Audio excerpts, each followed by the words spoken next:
میں آپ کو اگر تھوڑا سا بیک گراؤنڈ بتاؤں کہ یہ سودی نظام کس طرح سے ہمیں جکڑ رہا ہے اور یہ جو IMF ہے یہ ہمیں کس طرح سے ہمارا خون نچوڑ رہا ہے، تو آپ کو حیرت ہوگی۔ IMF کی طرف سے پاکستان کو جو قرضے دیے جاتے ہیں وہ کبھی بھی براہ راست پاکستان کو ہینڈ اوور نہیں ہوتے، یعنی ایسا کبھی بھی نہیں ہوتا کہ پاکستان کو بالفرض اگر 20 ارب ڈالر دینے ہیں تو انہوں نے اس 20 کے 20 پاکستان کے حوالے کر دیے ہوں، ایسا کبھی بھی نہیں ہوتا۔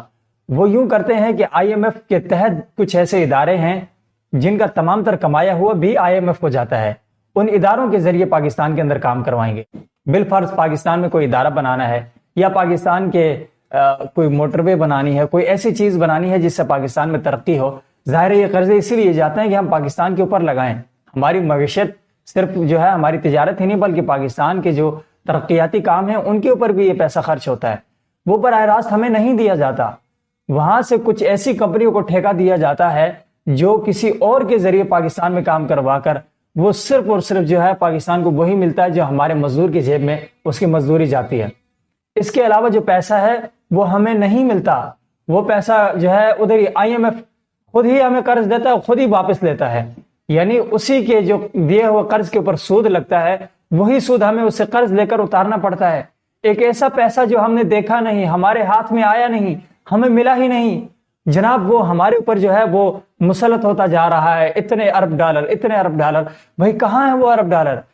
ہمارا ہر پیدا ہونے والا بچہ سر کے اوپر 1,20,000 کا قرض لے کر پیدا ہو رہا ہے، بلکہ یہ شرح بھی مزید بڑھ رہی ہے۔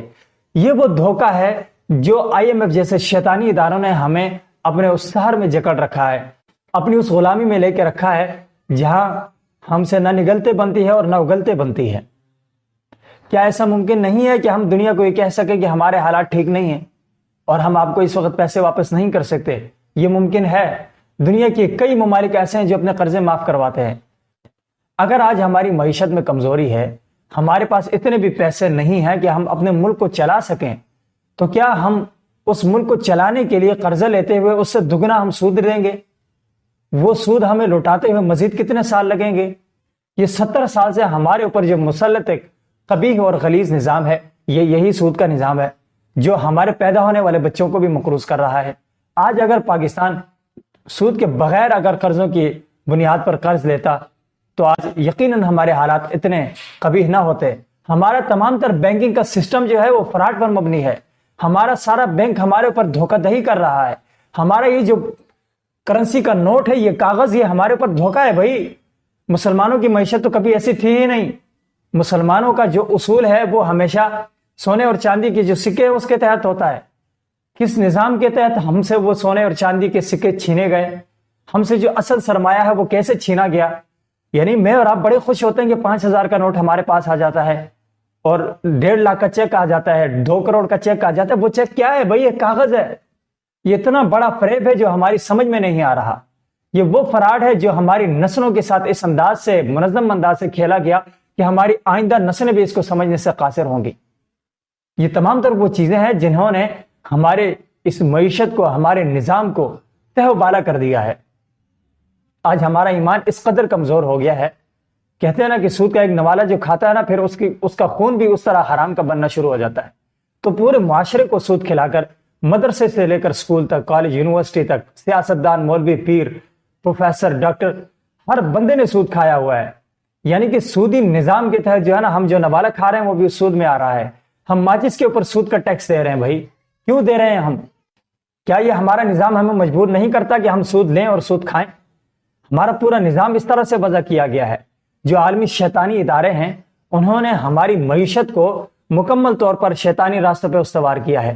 اصل سرمایہ ان کے پاس ہے، سونا، چاندی، معدنیات، پیٹرولیم، ساری چیزیں ان کے پاس۔ ہمارے پاس کیا ہے؟ ایک کاغذ۔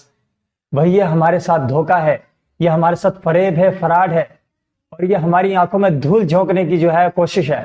ہم اس چیز کو نہیں سمجھ رہے۔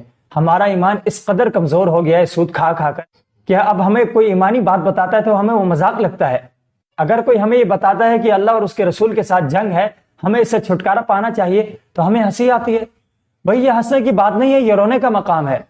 آج ہماری بربادی کا سبب جو ہے سودی نظام، اللہ اور اس کے رسول نے کبھی بھی اس شخص کے ساتھ کسی اور معاملے میں اعلان جنگ نہیں کیا جس طرح سے سود کے معاملے میں کھل کر کہا کہ اللہ اور اس کے رسول کے ساتھ جنگ کریں۔ کیا ہم میں سے کسی ایک کی جرت ہے کہ اللہ اور اس کے رسول کے ساتھ جنگ کریں؟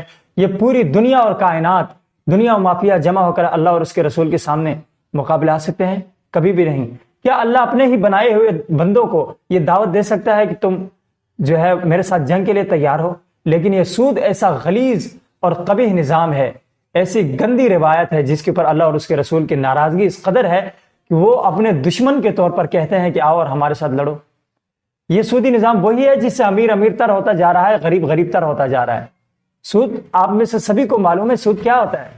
بالفرض سود اس طرح سے، اگر آپ کسی بندے کو 1 لاکھ روپے قرض دیتے ہیں، آپ اس کو اس شرط پہ دیتے ہیں کہ اگر تم نے اتنی مدت میں مجھے یہ پیسے واپس کیے تو میں تم سے 1,20,000 لوں گا، لیکن جیسے جیسے تم تاخیر کرتے جاؤ گے میں 10,000 مزید بڑھاتا جاؤں گا۔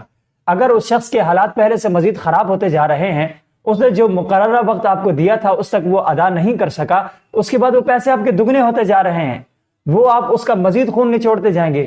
یہ کون سا انصاف ہے؟ یہ کون سا معیار ہے؟ فطرت بھی اس چیز کے قائل نہیں ہے۔ اسی لیے یہ سود کا جو نظام ہے یہ بربادی قرار دیا گیا ہے۔ تو ہمیں بجائے اس کو مذاق سمجھنے کے، بجائے اس پہ ہمیں ٹھپتیاں کسنے کے، اور مجھے بڑی تکلیف ہوئی ہے جب جو ہے اچھے بھلے مذہبی گھرانوں کے لوگ اس کا مذاق اڑا رہے ہیں۔ کیا آپ کا یقین قرآن کے اوپر نہیں ہے؟ کیا آپ کو رسول اللہ اور اللہ رب العزت کے فرمان اور ان کی جانب سے یقین دہانی کروانے کا جو پیمانہ ہے اس پہ آپ کا اعتبار نہیں ہے؟ کیا آپ اسلامی نظامی معیشت کو تسلیم نہیں کرتے؟ کیا آپ سود کی بربادی کے قائل نہیں ہیں؟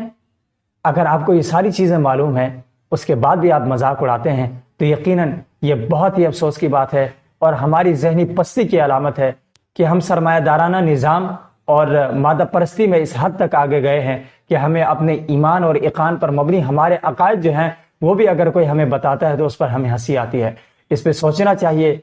میں تو یہ کہوں گا کہ رضوی صاحب کی آپ 1000 باتوں سے اختلاف کریں، لیکن ان کی اس تجویز پر ہمارے حکمرانوں کو بھی غور کرنا چاہیے، ہماری عوام کو بھی غور کرنا چاہیے، اور ان لوگوں کو جن کے تمام تر سرمایہ جو ہے پاکستان سے باہر پڑا ہوا ہے، ان سودی بینکوں کے اندر پڑا ہوا ہے، اور انہوں نے جو ہے وہ وہاں پر سودی لین دین کے لیے اپنا مال رکھا ہوا ہے، انہیں ضرور سوچنا چاہیے۔ کبھی بھی یہ ممکن نہیں ہے کہ ہم کسی گندے برتن میں جو ہے دودھ ڈالیں یا صاف چیز ڈالیں تو صاف رہے۔ سود کی مثال وہی ہے۔ اس سودی نظام کے اندر ہماری تمام تر معیشت جو ہے وہ نہ صرف خراب ہو رہی بلکہ میں کہوں گی کہ وہ پلیت اور نجس ہوتی جا رہی ہے۔ تو اس لیے ہمیں غور کرنا چاہیے کہ ہمارے اعمال کیا ہیں، ہمارا نظام کس طرف جا رہا ہے اور ہمیں اسے کس انداز سے ٹھیک کرنا ہے۔ اور یہ یقینی بات ہے کہ رسول اللہ کے بتائے ہوئے اصول کے علاوہ ہم اس نظام کو ٹھیک کر ہی نہیں سکتے، کیونکہ ہم مسلمان ہیں اور ہماری مثال اس مچھلی کی ہے کہ جو پانی کے بغیر زندہ نہیں رہ سکتی۔ ہمارے پاس اسلام کا نظام ایک بحر بے کنار کی طرح موجود ہے۔ وہ ایسا وسیع سمندر ہے جس کے اندر پیدائش سے لے کر موت تک نظام حکومت، نظام معیشت، آئلی زندگی، تمام تر ہمارا معاشرتی جو ماحول ہے، ہر ایک چیز کے بارے میں ہمارے پاس قرآن مجید کی، اللہ اور اس کے رسول کی گائیڈ لائن موجود ہے، ہمارے پاس رہنمائی موجود ہے۔ جب تک ہم اپنے اس بحر بے کنار میں، اپنے اس احاطے میں اور اپنے اس حدود میں داخل نہیں ہوتے، ہمیں اسی طرح جو ہے قوموں کے سامنے بھکاری بن کے رسوا ہونا پڑے گا اور لوگوں سے باتیں سننی پڑیں گی اور بار بار اغیار کے در پر جا کر ہمیں بھیک مانگنی پڑے گی۔